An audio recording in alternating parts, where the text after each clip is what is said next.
Good morning, everyone, and welcome to Early Morning Core. I'm your host, Tristan, and today we will be covering Ready or Not to Here I Come, which is one of those sequels that I think kind of almost outdoes the original, only because of the amazing cast that we have. We have Catherine Newton, we have Sarah Michelle Gellar, we have a lot of good higher up people, and specifically a character that died way too early on in the movie. But I absolutely love this movie. It is one of the. I'll be honest, I kind of avoided going to the theaters for a while because I never really got interested in movies that were coming out. Whereas this movie was kind of like. His movie really had me wanting to go to the theater because of how much I loved Ready or Not. So that's kind of my thing about it. I'm also going to save the trivia stuff to the end of the episode. And instead of writing all the trivia stuff down, because I did fall behind due to personal stuff going on, I could not really write as much down as I wanted.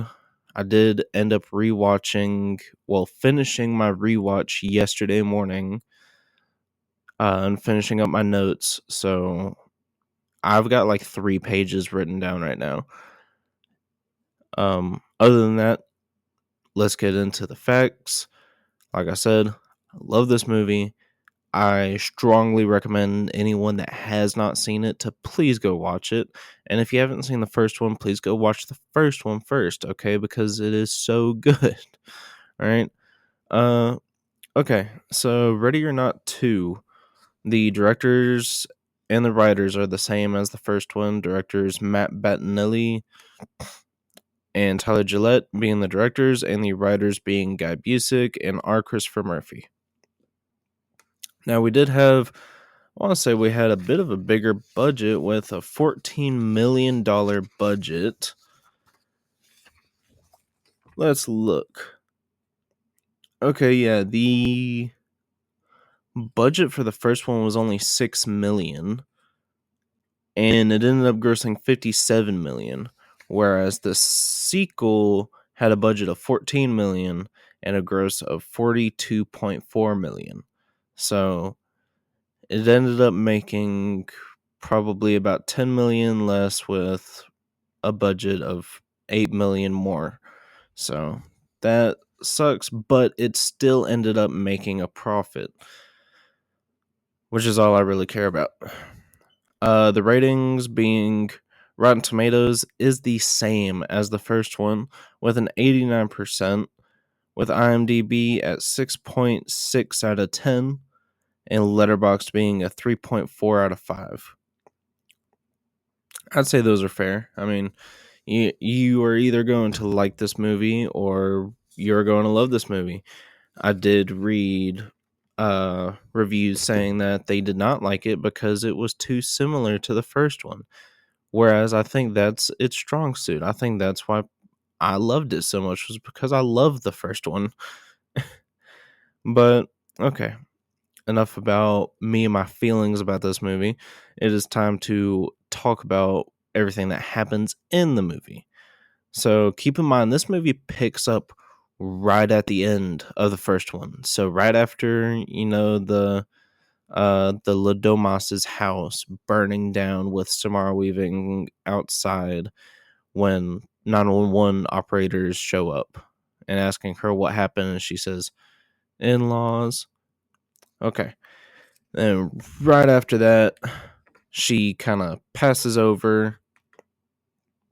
Paramedics wheel her into an ambulance and start doing CPR. And she's having like visions. Us, the audience, are kind of getting a recap of everything that happened through these little flashes that she's having while she is kind of dying. But they ended up getting her to come back, and she wakes up in the hospital cuffed under suspicion of arson and murder. There is a detective there, and she asked the guy, "Could you pass me a cig?" simply because, I mean, she is stressed out of her gourd. She just got married and then had to kill all of her in-laws. Well, almost kill, but it is right around this time that Catherine Newton shows up playing Faith, Grace's sister. And then they start arguing. They both start arguing about everything going on and how Faith is still the emergency contact and how apparently Grace abandoned her and stuff like that. You get you get what's going on. But Grace ends up finding out that they both live in New York, and sounds like Grace left her little sister, back when Grace turned 18 or something like that. Now Grace is explaining what happened to Catherine Newton's character, and of course, it kind of sucks, and Catherine Newton is just sitting there listening, and Grace is like, "I fucking won," and yeah, it was kind of a little. I'll be honest, this part was a little bit cringe, where she was explaining how they all blew up and everything. I was like, "Yeah, you're going to jail," and Catherine Newton even says that, but she, and I have the quote written down. I have the line, "They blew up, and I saw a guy in a chair," which the guy that she saw in the chair was Mr. LaBelle. A war is going on this TV somewhere. We kind of changed to where we are looking at a different character now. But there's a war going on, and the news outlet is saying that it doesn't look like it's going to stop anytime soon. And then the guy watching it calls someone and told someone to approve the ceasefire. And then it is quite literally in those moments the news outlet changes and says ceasefire approved. So we can go ahead and assume that this guy's very, very, very powerful if he can just end a war like that. But right here is where Elijah Wood shows up, which, again, part of the cast. I'm going to go ahead and say that I think the budget went towards the cast more than anything else, because holy hell, we've got a cast. We've got Samara Weaving, Catherine Newton, Elijah Wood, Sarah Michelle Gellar. I'm sorry, I'm not good at pronouncing names. We got the guy that plays Titus in this. I don't know his name, but I love him too. We got the guy that plays Ignacio. I love him. We got the woman that plays Jing. I love her. We've got a lot of good people in here. But Elijah Wood shows up and tells his boss, I guess that's who this guy is, about the Ladomoses passing away. And it is at this time where we start like traveling all over the world, where we see all these other powerful people, or who we assume are going to be powerful. We go to Shanghai, China, where Jing is there, and she says, "All right, get the board of lawyers, round them up or whatever." Then we go to Madrid, Spain, where we see Ignacio, and he sees the message and he gets super excited. We go to Atlantic City, New Jersey, USA, where we see a great actor. He does so good playing a crazy person, and I forgot his name, and I did not write it down. I am so sorry. But he has my favorite line of the whole movie, and it's when he snorts a whole bunch of coke, and he just says, "Betsy, bring me my knives." I just love it so much. But we go from there to London, England, and I do not know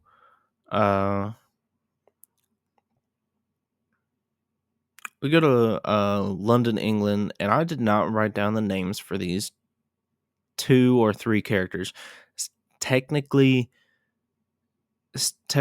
only 2, I think, that we see in this moment. They are brothers, and one of them is like the stronger physical type, smoking cigar, everything, and the other one is kind of like just the party, like the party fun guy, and that guy is also married, but we will talk about that later. But then we go back to the boss man and his 2 kids, which are Titus and Sarah Michelle Gellar's character. I forgot her name, but basically they're talking about how the Ladomos is passed and how the ball is rolling for a new game. So he wants them to suffocate him. And he doesn't word it exactly like that, but this is one of those things that they knew was going to happen after he mentioned this. So Titus is saying no, he doesn't want to. So his dad proceeds to backhand him and tell him to be a fucking man. The siblings kill their dad and by like suffocating him with a pillow, and Titus like proceeds to hit the pillow a few times, like just out of pure frustration. Like you can tell that he held a lot of resentment for his dad. I'm assuming because his dad probably never told him that he loved him, stuff like that. But we end up back at the hospital, and the cop catches a throwing knife to the neck while he's trying to wheel Grace out. But he gets one to the neck, and then the guy from the USA, I forgot his name. God, I suck now. I feel bad. I wrote 3 pages of notes, and I forgot names for most of these characters. But he's basically kind of talking to himself. He said, "It's all gonna be yours. Fuck the rules." Talk about Mr. LaBelle's rules as to whatever is going on.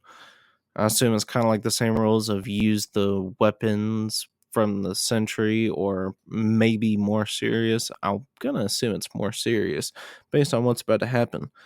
But Grace and Catherine are hiding from him, and they try and sneak to get the cop's gun, and they do end up getting it. But whenever they are trying to escape, I just wrote, Cokehead pops up, disarms Grace, and pushes Grace down to the ground and is about to stab her before he blows up. So, boom, quick and easy. He was probably quite literally just set in here to set up Faith's character into believing Grace from now on and not thinking she's crazy. But yeah, Catherine Newton delivers a really good, like, panicked what the fuck. I love it. But from here we see Grace proceed to put on her yellow Converses and put on her old dress because it is the only outfit available. And she is telling Faith that she doesn't know if she is going to have to fight or what. And yeah, she goes ahead and puts on the only clothes she's got, which probably has HIV of some sort. But as soon as she puts those on, Elijah Wood, with a gas mask, proceeds to throw some sort of gas grenade in that knocks the both of them out. And yeah, we basically find out if you break a rule, your whole bloodline dies as well. So that guy, any son, daughter, whatever he may have, also died because Mr. LaBelle really doesn't like it when you break his rules. But we go from there to like this hotel of some sort where a wedding is going on. And I wrote this down, even though it's a detail that really doesn't matter for the movie. but it said a wedding between two people that met in the chemo ward. So, yeah, the people getting married, I guess, battled cancer. I don't know. But the sister, Titus's sister, Sarah Michelle Gellar, asked them to please vacate the premises. There's a gas leak going on, and the bride says, "Are you fucking kidding me?"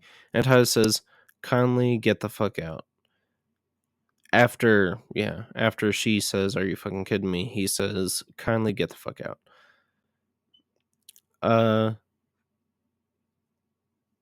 And then the siblings do end up bumping into their cousin after trying to leave, and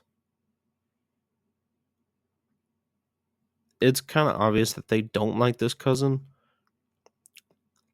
They're talking about the last time there was a meeting with the whole council, and it was like 1963 was the last time that it happened, where all the families met. So, yeah, that's something. But all of the families arrive in their black SUVs, all with their different like entrances. But Grace also does arrive around the same time, like right after, via helicopter.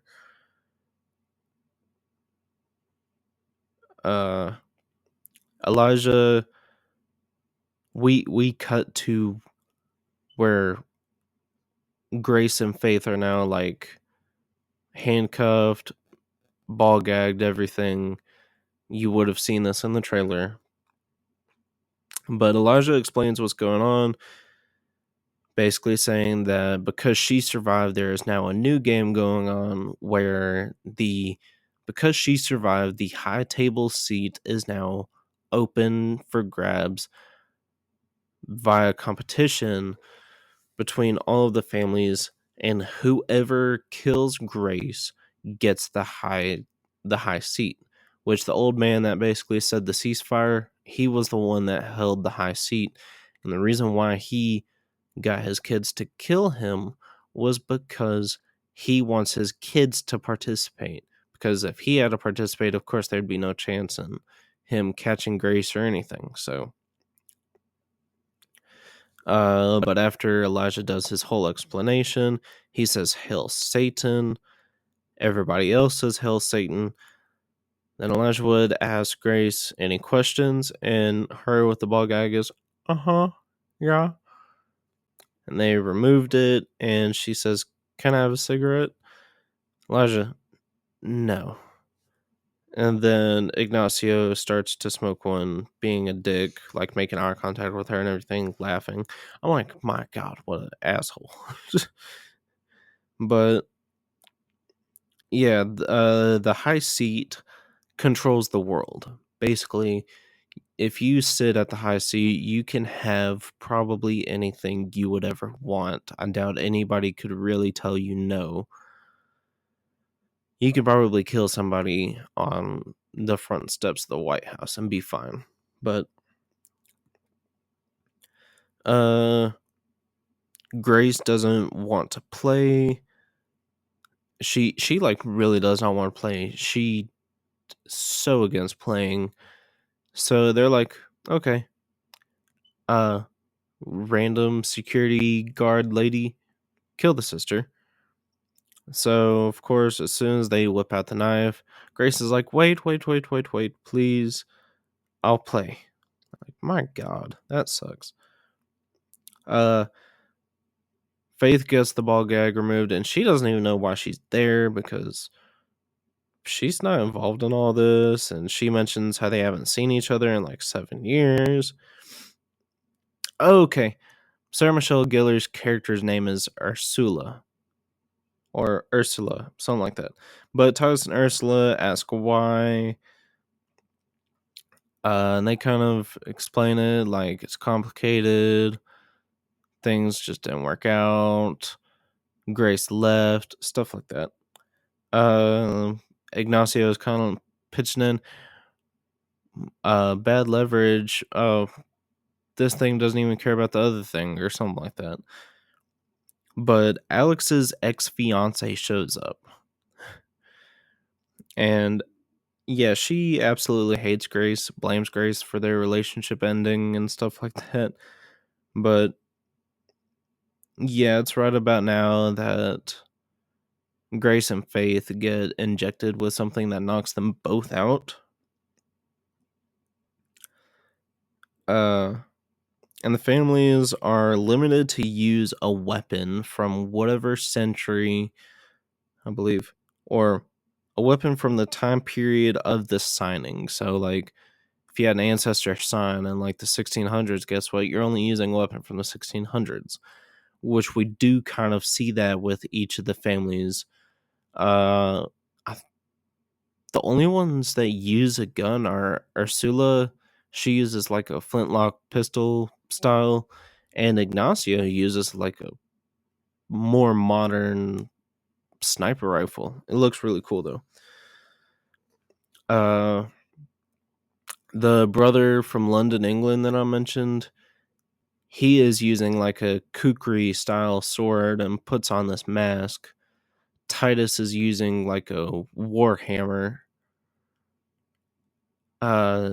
Jing is using some style sword. It's an Eastern sword of some sort, but I don't know. But the council members are not allowed to kill one another, even if it's accidental. So keep that in mind. If one of them sets up a booby trap of some sort and one of the other council members walks into it and dies, then your entire bloodline dies.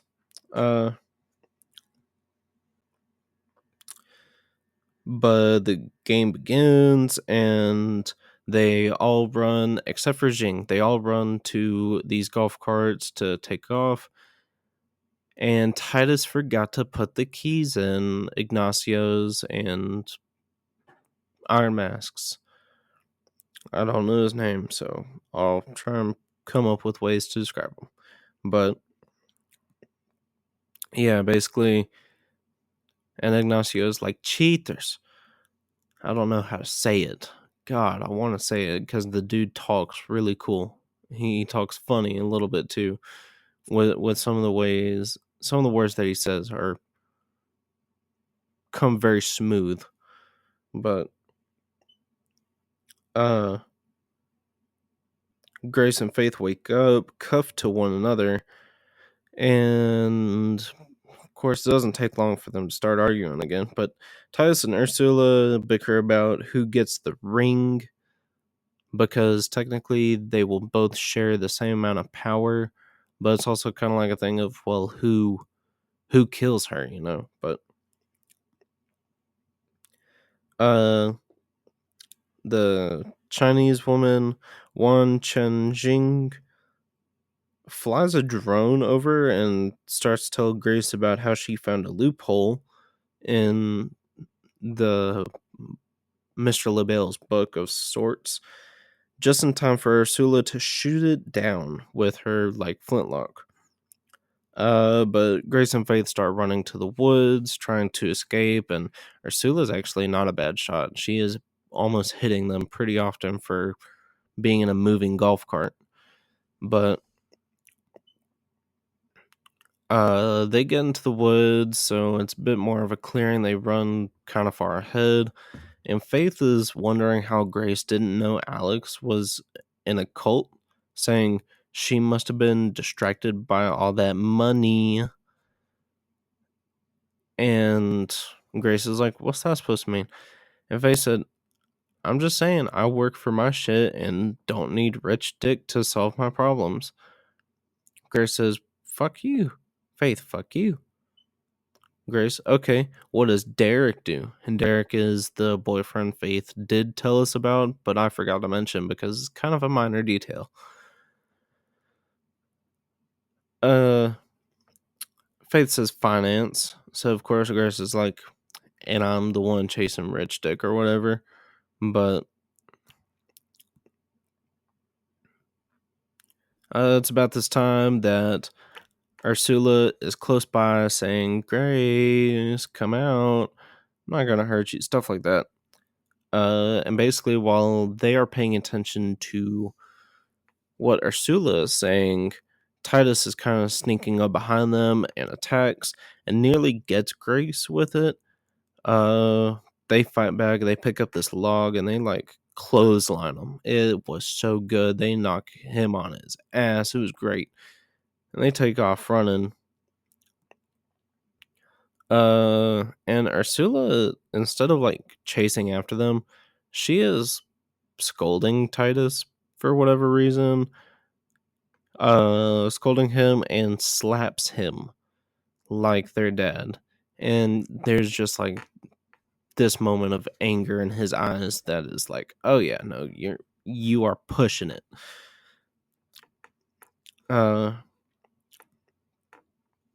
But they get out from the woods and they are kind of in more of an open area again, and they start to kind of argue about what they should do next. I want to say Grace is basically saying, no, we need to find a way over that wall and get out of here. And Faith is like, no, we need to go to that building over there and try and get a phone to call the cops. So, but while they're doing this, Ignacio is taking aim at them, and he accidentally ejects his magazine.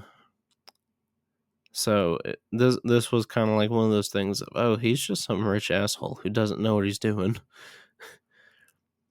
But whenever he starts to load the mag up again, he accidentally shoots, which does cause Grace and Faith to be more aware of everything that's going on.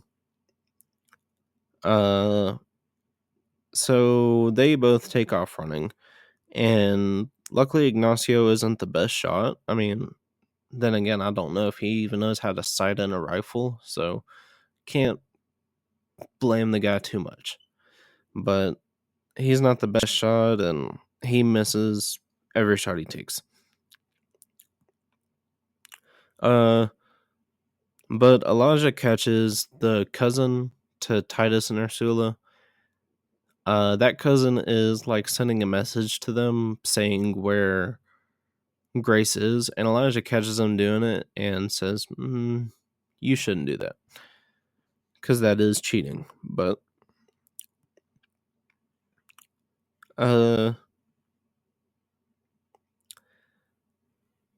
the sisters start a fire at this little hut spot where Ignacio is staring at them, so they're creating this smoke screen in order to escape. And basically, after they do make it, Ignacio blows up this propane tank, and it sends quite a bit of shrapnel into Grace's arm. And also, it almost kills the council guy that I called Iron Mask earlier.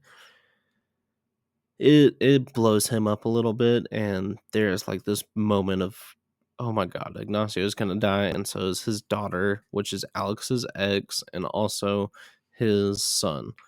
But no, this guy survived, which is a good deal because I kind of enjoyed seeing him with their fight. But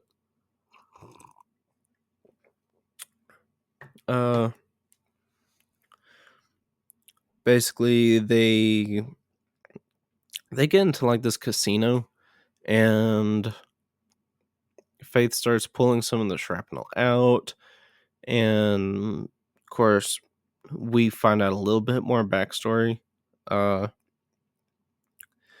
she did some sort of medical stuff in the past, and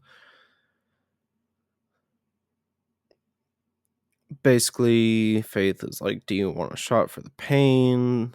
And this is when we see the line from the trailer as well, where it is to surviving till dawn, which is what Faith says, and then Grace says again. So basically the guy with the kukri shows up and they run away, and they're like, okay, no, we need to fight. We can't keep running. We've always had each other's back in a fight, everything like that. So they find this angle grinder and they turn it on, and they end up being able to grind through the chain in between the two cuffs, which of course does give away their position, but they are actually doing pretty good. Like, he's over here like, you can't run or anything, and they hit him with stuff. They hit him with like giant bags full of laundry with sheets. They hit him with a lot of stuff. But they end up trapping him on this like belt of some sort that puts him inside this washer. It's an industrial washer, and they sanitize him.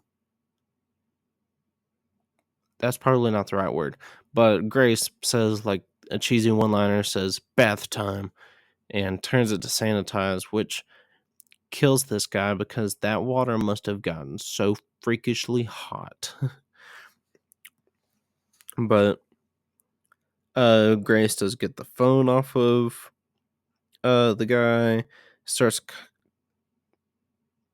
oh wait, I missed this part. Okay, so basically the guy with the kukri has a brother, and the way that this works is that when one member of the family dies, the next one in line now steps forward to take the field in order to hunt. So this guy is actually quite the coward. So he signs away all of his rights as being a member of the family and signs his wife to do it. So that is what he does, and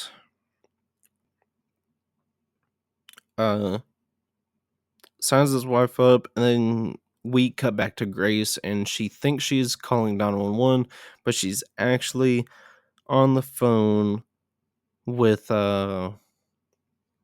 Ursula, and Ursula's basically saying, come to the entrance to the main gate, but she's pretending to be 911.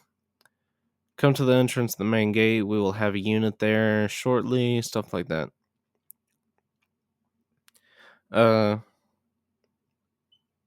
But they start to leave, and then this is when Miss Jing shows up with her sword, kind of sticking out to stop Grace, and she tries to explain this loophole where, hey, look, if you get married to somebody as a member of the council, that person takes up the highest seat, and you don't have to die. So she's basically saying, marry my son. And she's denying it because Grace would then have to give up her soul to Mr. LaBelle and also sacrifice goats and stuff, which I don't think anybody really wants to do that, but Grace really does not want to do that. She quite literally says that she would rather die than do that. But at this point, Ignacio shows up with his rifle pointed, and he's out of ammo, so he starts to close the distance. And then after Faith creates a distraction of sorts, Grace grabs a hold of Jing's sword while Jing is still holding it, and then shoves it into Ignacio's neck, killing him, which of course causes Jing to blow up, and Jing's son, who is at the hotel with Elijah Wood and the cousin and everybody else's bloodline, they're all there, and he also blows up. So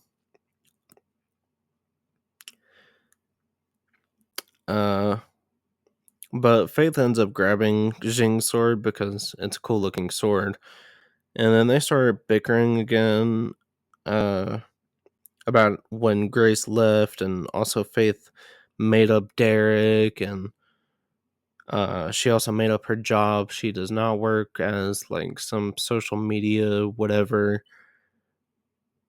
But they end up going to the main gate, but waiting for Titus and Ursula to come out to ambush them. Grace disarms Ursula by taking her gun, and Faith hits Titus in the back of the head with the hilt of her sword. Not the hilt, the handle of the sword, the bottom of it, like hammers him with it. Getting him to drop his hammer. And they're basically asking, like, how do you open up the main gate or whatever? But yeah, they are questioning about the gate until they do get distracted by like a revving SUV.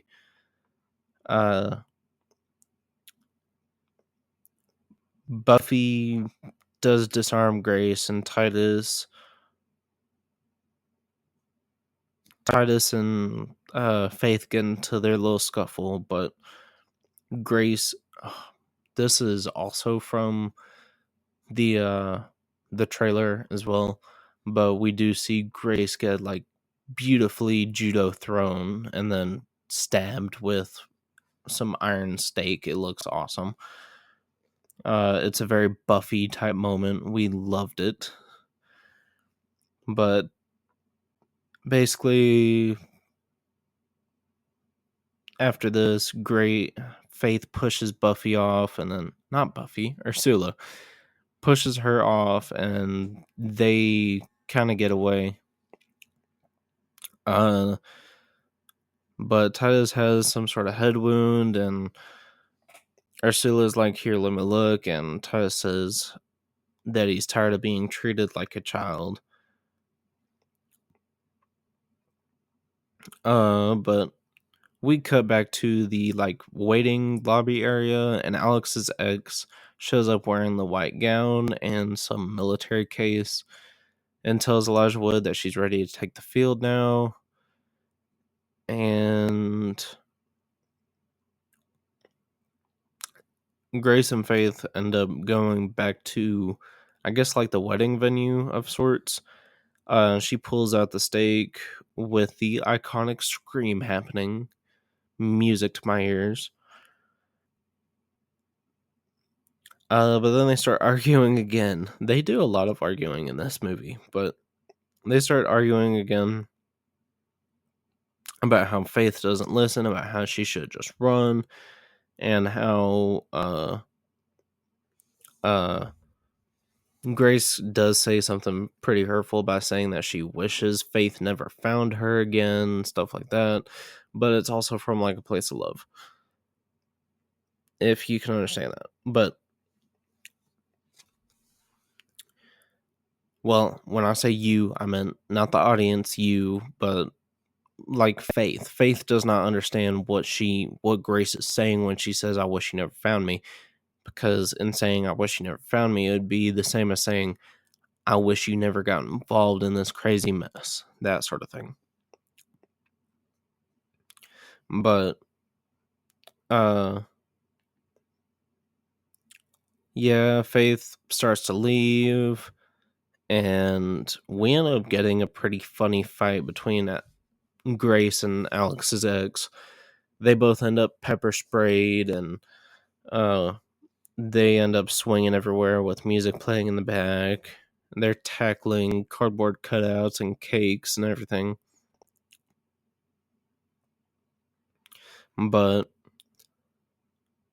Titus ends up finding Faith, and like Titus is beating the shit out of her. Like Faith does get a few good hits in on him, but not much to really make much of a difference.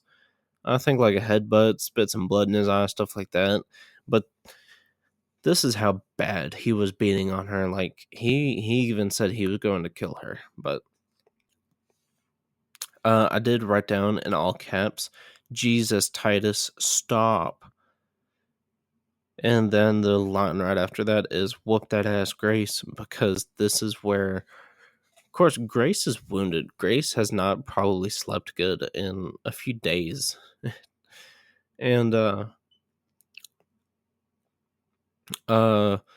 basically Alex's ex does get the upper hand in the fight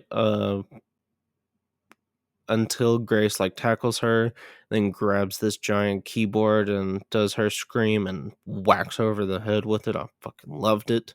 It was great. Loved it. Ooh, I love this movie. But basically Ursula is like, Titus, stop. We can use her as lever. And Titus actually hits her. But then Ursula proposes that they use Faith as leverage. And then Titus does end up calling Grace, saying, be here, show up if you want your sister to live, such and such and such. So instead of Grace just running off and doing that, she looks over at the guard shack and there is like a gun locker right there. So that's what she does, is she gets a shotgun with some shells, and she starts going back, and Alex's ex says, back for round 2, bitch. And Grace just shoots her like 3 times, shoots her twice in the chest or something, and then shoots her in the head while walking by. Ooh, what a badass. I should have also mentioned this. Alex's ex has a rocket launcher. Like, she could have won if she just went up to the roof and waited. But no, she's a dumbass, so I loved it. But she runs through and like wastes no time. But also she wastes all of her ammo trying to get into one door where Faith wasn't. But the little kid, which is Alex's ex's little brother, basically says, you want to dance, puta, something like that, and he's holding 2 fully automatic Berettas. Don't know what caliber. It's got to be 22 because he shoots them both fully automatic with 0 recoil. I mean, like 0 recoil. And yeah, Grace doesn't get hit or anything, but Grace retreats into this one room and she locks it up. And it's like kind of like a secure door. Like, it looks like it could take a beating. But Titus shows up with Faith, gun pointed to the back of her neck. The same flintlock as earlier, I'm assuming. But Grace does tell Titus about the loophole, about how they could get married, and Titus is like, okay, I accept your proposal. But Grace says, no, I want you to swear to Mr. LaBelle that nothing will happen to us. And of course, he does. He swears to Mr. LaBelle that no harm will come to either one of them. But I should have mentioned this. I even have it written down. Whenever Grace does tell Titus about the loophole, Titus does look at Elijah Wood's character because he's the lawyer to confirm that that is true and that is a loophole that exists. And Elijah Wood does nod to him, showing that it does exist. It is a loophole that works. But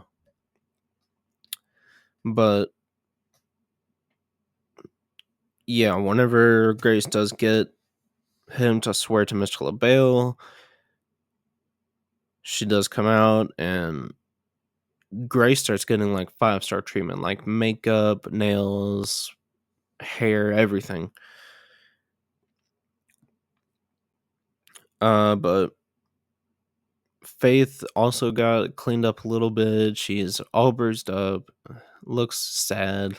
I mean, poor Faith. I mean, she's like probably 130 pounds, maybe, and Titus being more like 190, I would guess. But Ursula does show up and she does take the cuff off of Grace and starts to make her own proposal, tells her about how Titus has nothing good in him, stuff like that, and saying that they could maybe control him, but she can't do it on her own, that sort of thing. Titus does overhear this and proceeds to strangle and then break Ursula's neck while making Grace watch. Like, straight up got the guard to grab a hold of Grace's hair to make her watch. Yeah, it's kind of a messed up scene, but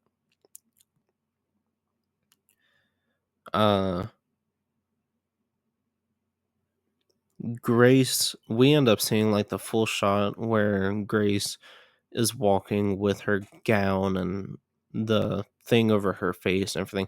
She looks awesome. Okay, she really does. It's a very cool dress. And so is like the dungeon and the altar and everything. It all looks really cool. But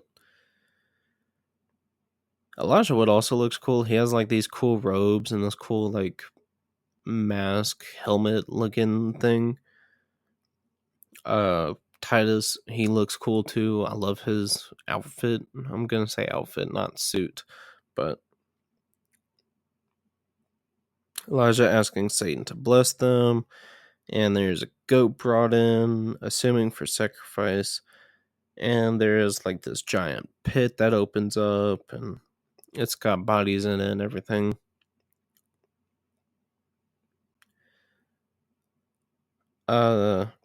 But Titus and Grace sign the book with their blood, and Titus is aggressive with his kissing, and of course he's granted a high seat. Sorry, that was my alarm. But just in time, Grace grabs this pen and stabs Titus in the neck, and then stabs him like probably 20 more times in the chest. Faith does end up pushing Titus into the pit where he falls onto like a goat's horn and it goes through his chest and everything. But Grace puts on the ring and she's like, well, now I own the high table. Because while there is the rule against council members killing one another, there is not a rule against family killing one another.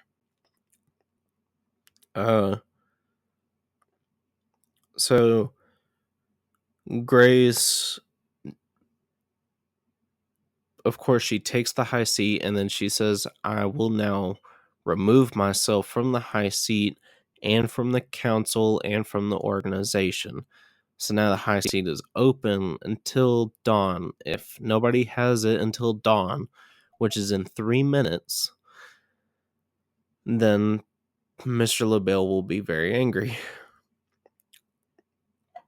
And apparently there's not like much of anything in the bylaws for this situation because nobody would think that anybody would give up the power to rule the world. I mean, insane.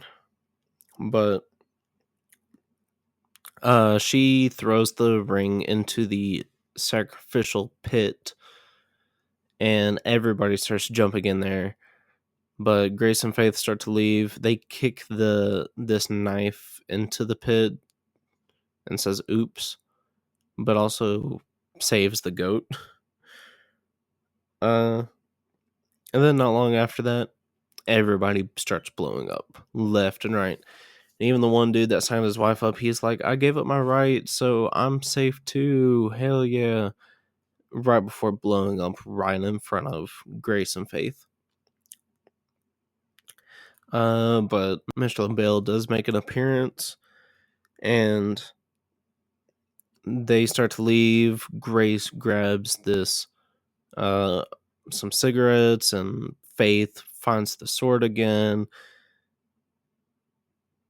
And they end up walking out with the goat, and that's the end of the movie.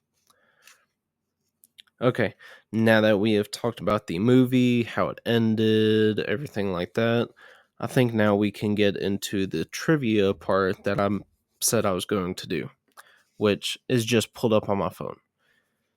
First, let me take a swig of my coffee. It will severely help my throat right now.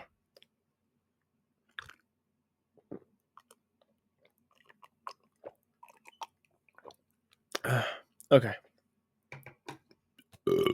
Excuse me. Good stuff. Okay. Trivia.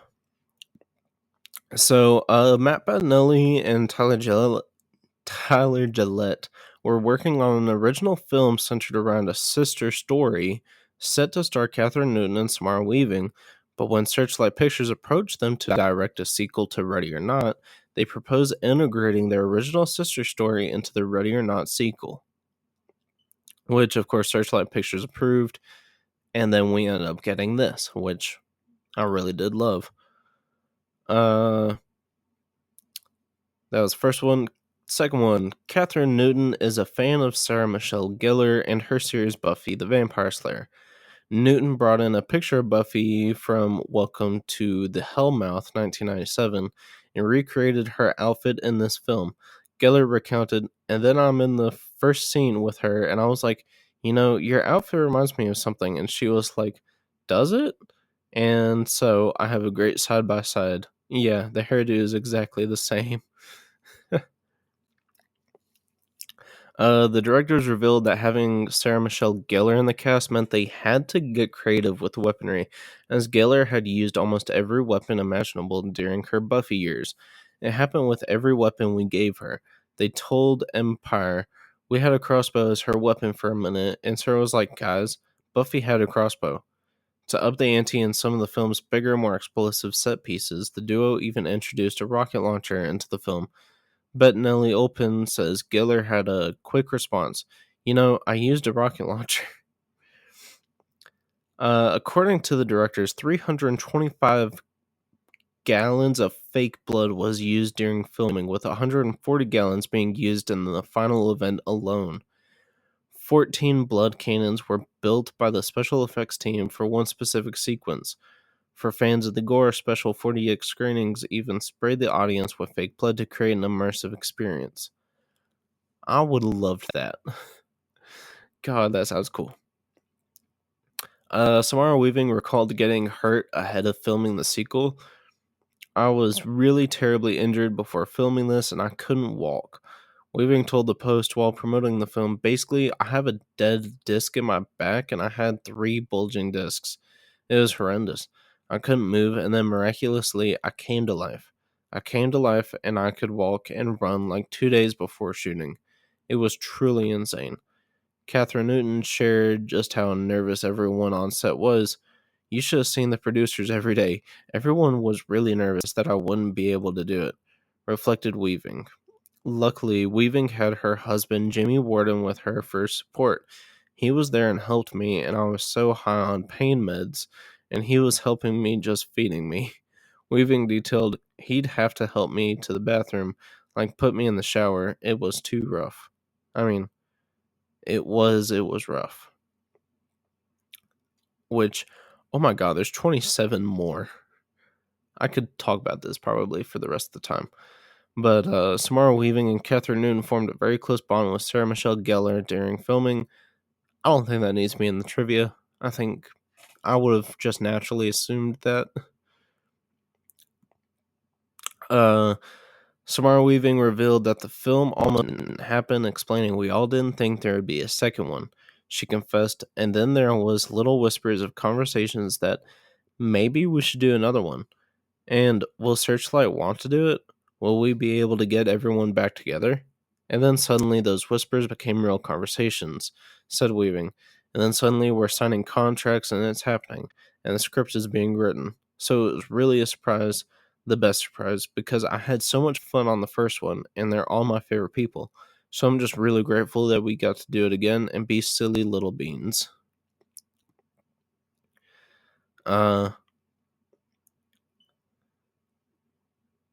The production wasn't restricted to just Greater Toronto area and even shot in Niagara Falls, Ontario, where some of the main scenes were filmed at Oak Hall, a mansion of Tudor style that is located at 7400 Portage Road. The mansion, with its classic style and large interior, was turned into a lodge for the characters in the movie, and so the gothic feeling was enhanced.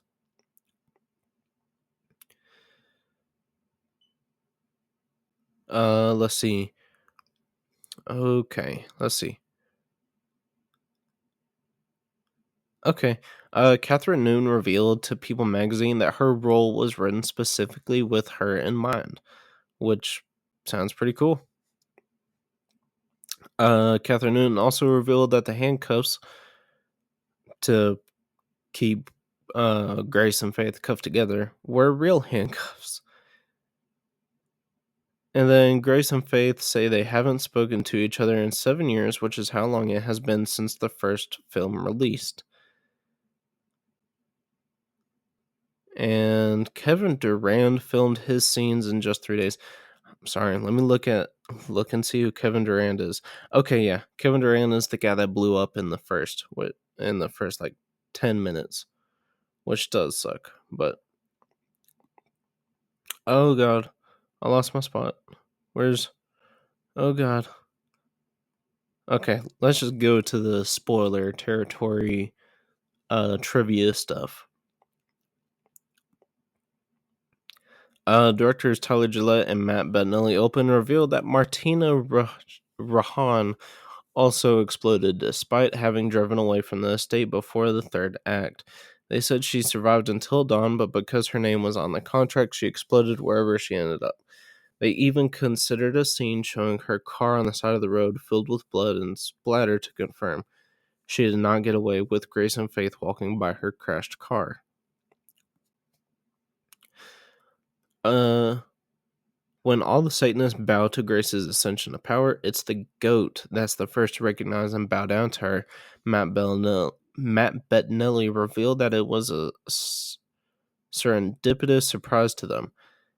That was that goat. That just happened. And we all lost our minds on set. We were like, oh my god, everybody see the goat. There's always anxiety when you have an animal on set because they never do what you expect and people want them to. I feel like Winnie always just did the best. Tyler Gillette praised his animal star. It was wonderful working with her. According to Radio Silence, there was a deleted post-credit scene in the previous film where a bunch of powerful, wealthy people in either a lobby or conference room would have been discussing the extermination of the Ladomos family as a sequel hook. While the scene was cut, the premise implied by that scene is what informed the sequel's plot.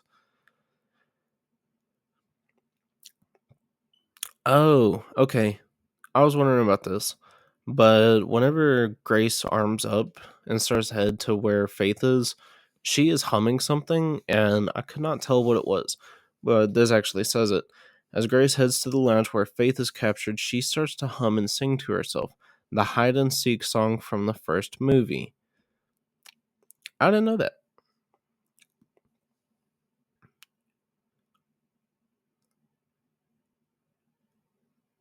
Okay.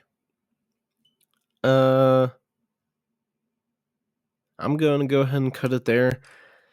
If you are curious about the rest of the trivia stuff, there is plenty. You can just pull it up on IMDb, or you could probably look up Ready or Not 2 trivia, stuff like that. That is where I get all of my trivia facts for all of the movies I cover, and maybe an interview here and there, but kind of rare. Anyways, like I said, I absolutely love this movie. I hope that you all love it as much as I do. If you loved the first one, you're going to love this one. Maybe even love it more. There is a chance that that will happen. But yes, I hope that you all have a wonderful day, and I cannot wait to see you in the next episode. Bye bye.